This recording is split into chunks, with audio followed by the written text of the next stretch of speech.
Assalamualaikum warahmatullahi wabarakatuh. Bismillahirrahmanirrahim. Alhamdulillahirrabbilalamin.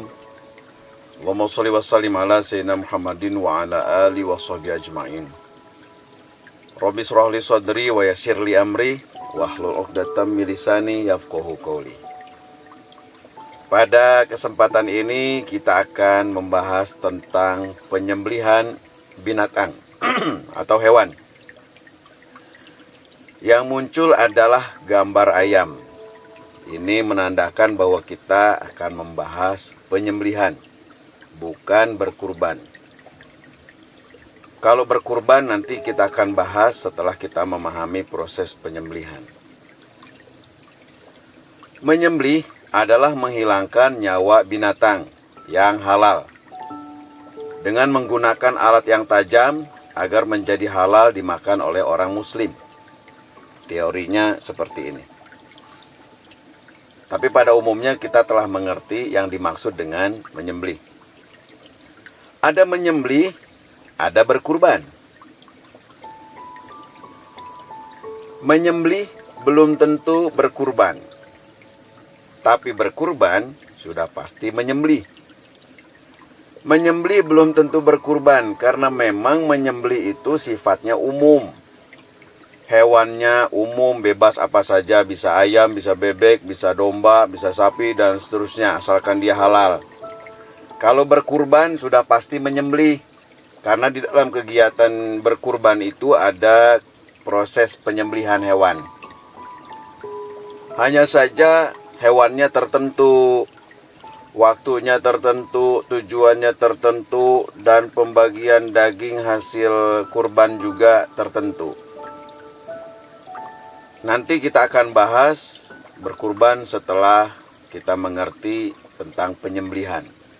Jadi sekarang fokus kita membahas tentang penyembelihan. Rukun menyembelih.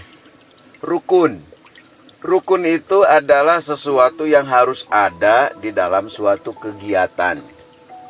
Kalau salah satu rukun ini tidak ada, maka kegiatan itu tidak akan terjadi. Rukun menyembelih ini yang pertama orang yang menyembelih. Nah, orangnya yang menyembelih. Yang kedua binatang yang disembelih. Harus ada binatangnya. Yang ketiga alat untuk menyembelih, alatnya. Yang keempat disebutkan nama Allah ketika menyembelih. Nah, ini yang dimaksud dengan rukun. Harus ada keempat-empatnya ini unsur tersebut. Kalau salah satunya tidak ada, maka proses penyembelihan tidak akan terjadi. Misalnya nomor 1 tidak ada, orang yang menyembelih tidak ada. Nomor 2, nomor 3, nomor 4 ada semua. Tapi nomor 1-nya tidak ada. Maka tidak akan terjadi proses penyembelihan. Dan begitu juga seterusnya. Bagaimana kalau nomor 4 yang tidak ada? Tidak disebutkan nama Allah. Orang yang menyembelihnya ada, binatangnya ada, alatnya juga ada. Tapi tidak disebut nama Allah. Nah, di sini bukan penyembelihan namanya. Apalagi kalau dilihat secara islami. Tapi namanya pembunuhan. Yang selanjutnya adalah syarat-syarat penyembelihan.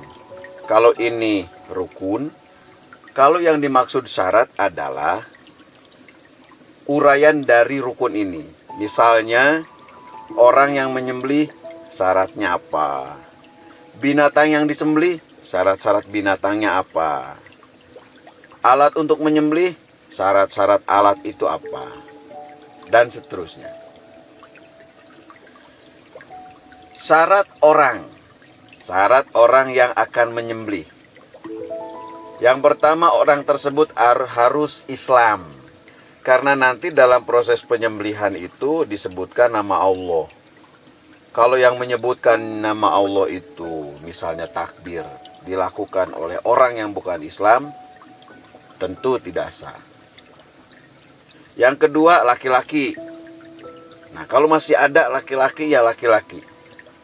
Kalau di kampung itu atau di dunia itu tidak ada laki-laki, adanya perempuan saja, ya silahkanlah perempuan. Tapi kalau masih ada laki-laki, laki-laki. Yang C-nya adalah balik. Balik itu artinya dia sudah kena hukum syar'i. Misalnya dulu ada pembahasan di kelas 7. Ada laki-laki yang sudah balik, artinya apa? Dia sudah mimpi basah. Yang perempuan, ciri-ciri balik adalah dia sudah haid. Itu pembahasannya telah lalu di kelas 7. Yang D-nya berakal sehat. Tentu saja orang yang akalnya tidak sehat berarti nggak normal. Tidak sah untuk menyembelih. Yang kedua, syarat yang disembelih. Ini syarat hewan yang disembelih, yang dimaksud adalah penyembelihan. Karena nanti ada syarat hewan untuk kurban.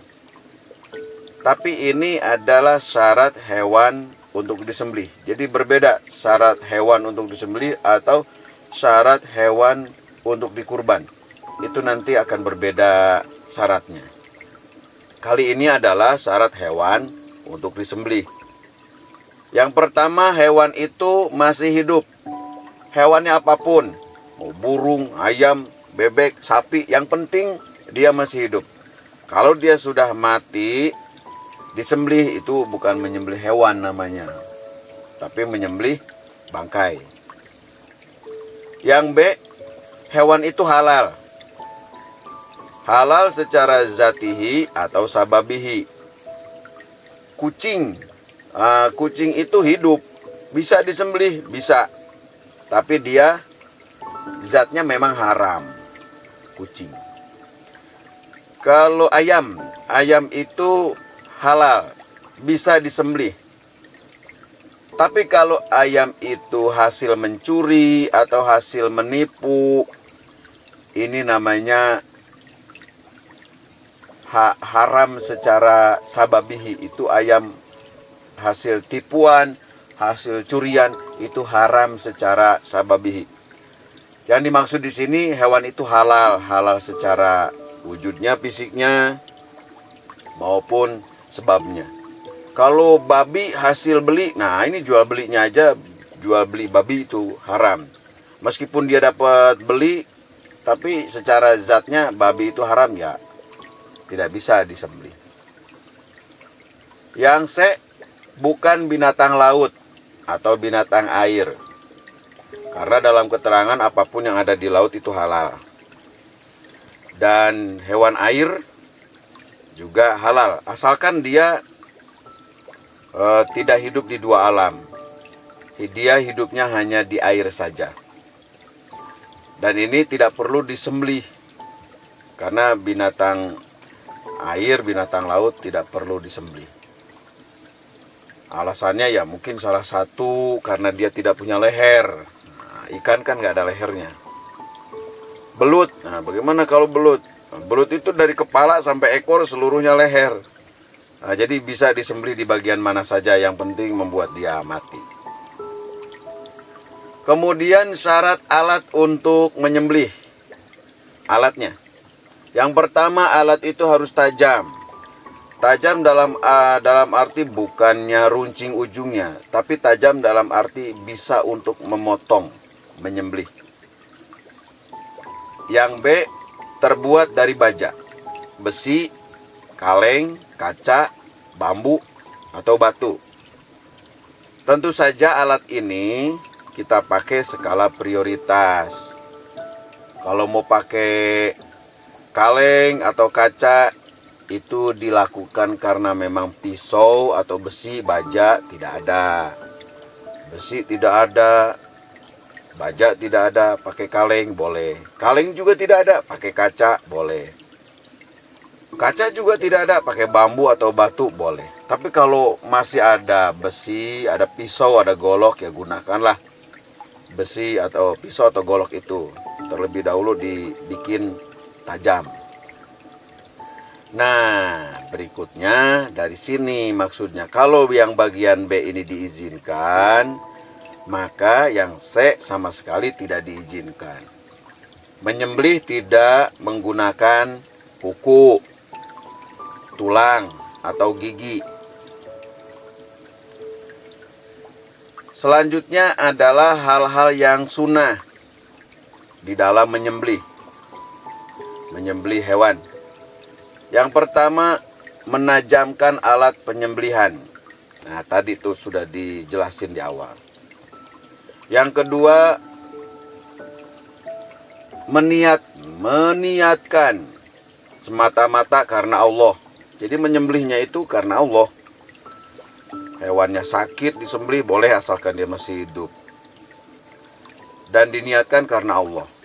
Apalagi hewannya sehat. Tapi kalau diniatkannya untuk yang lain selain Allah, misalnya untuk sesembahan, untuk sesajian, misalnya dulu di kampung-kampung ada kepercayaan, ada jembatan yang sering runtuh, kemudian agar tidak runtuh lagi, dikuburkan kepala sapi di dekat jembatan itu.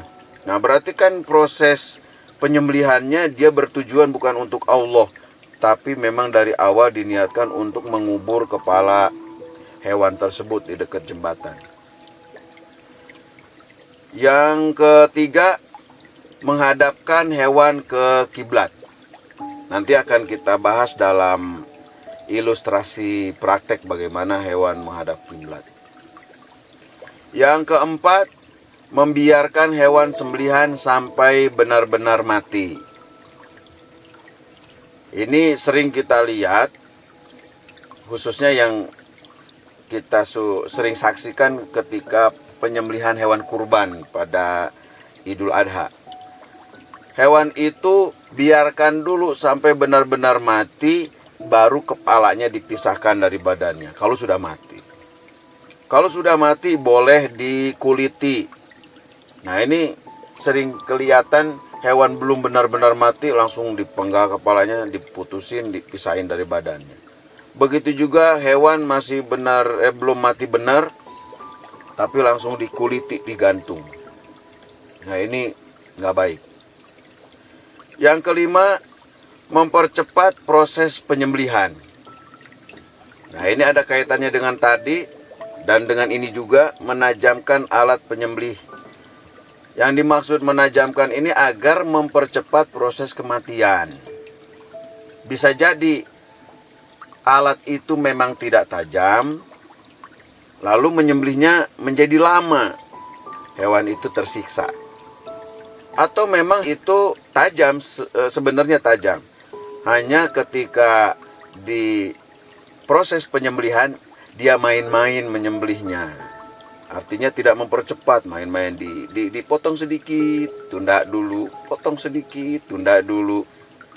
Itu menyiksa hewan.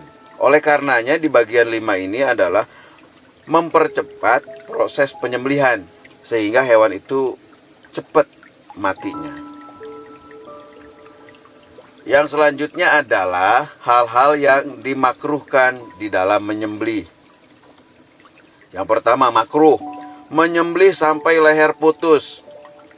Artinya ketika dia menyembelih langsung putus. Misalnya menyembelih ayam, nah lehernya kan lebih lunak dari sapi atau domba.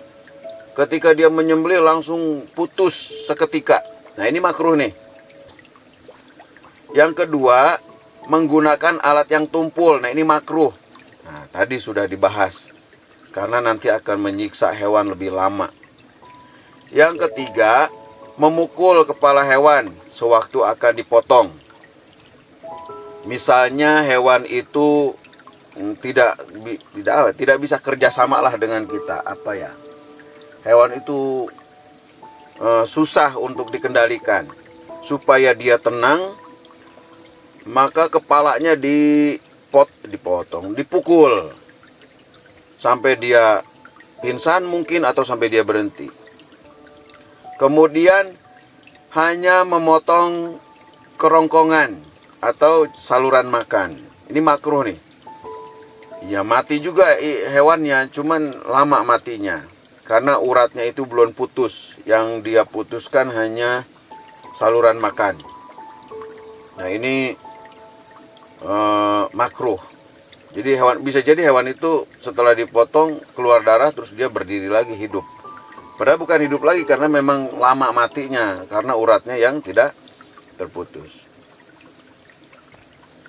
Nah berikutnya kita akan langsung praktekkan dalam ilustrasi. Nah, ini hewan bebek, angsa, dibaringkan dengan posisi rusuk sebelah kiri ada di bawah. Kemudian pegang kakinya dengan tangan kanan, sayapnya dengan tangan kiri. Yang menjadi kunci adalah yang menyembelih ini menghadap kiblat. Kemudian rusuk hewan sebelah kiri ada di bawah.